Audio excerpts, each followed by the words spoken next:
Hi అండి. నేను మీ ప్రణతిని. నా ఛానెల్‌ని సబ్స్క్రైబ్ చేసుకున్న ప్రతి ఒక్కరికి థాంక్ యూ సో మచ్ అండి. ఈ రోజైతే సింపుల్‌గా లెమన్ రైస్ ఎలా చేయాలో మీకు చూపిస్తున్నాను. ముందుగా స్టవ్ వెలిగించి రైస్‌నైతే ప్రిపేర్ చేసుకోవాలండి. ప్రిపేర్ చేసుకున్న తర్వాత పాన్ పెట్టుకొని సరిపడా ఆయిల్ వేసుకొని ఆవాలు, జీలకర్రనైతే వేసుకోవాలండి.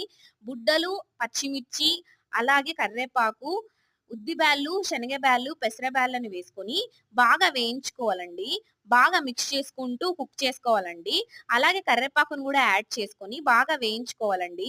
వేయించుకున్న తర్వాత చిటికెడ పసుపేసుకొని 2 మినిట్స్ వరకు బాగా వేయించుకోవాలండి.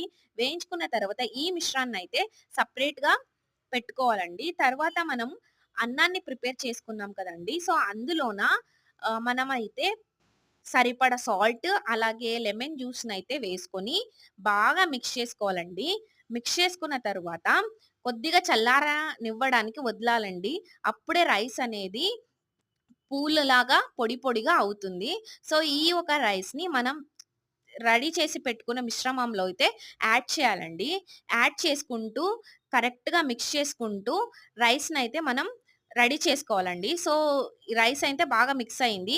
ఎంతో టేస్టీ అయిన యమ్మీ అయిన లెమన్ రైస్ అయితే రెడీ అయిందండి. ఒకసారి ఇలా ట్రై చేసి చూడండి. సో, ఇది చాలా టేస్టీగా ఉంటుంది. ఈ వీడియో మీకు నచ్చినట్లయితే లైక్ చేయండి, షేర్ చేయండి, కామెంట్ చేయండి. అలాగే నా ఛానెల్‌ని సబ్స్క్రైబ్ చేసుకోండి అందరూ.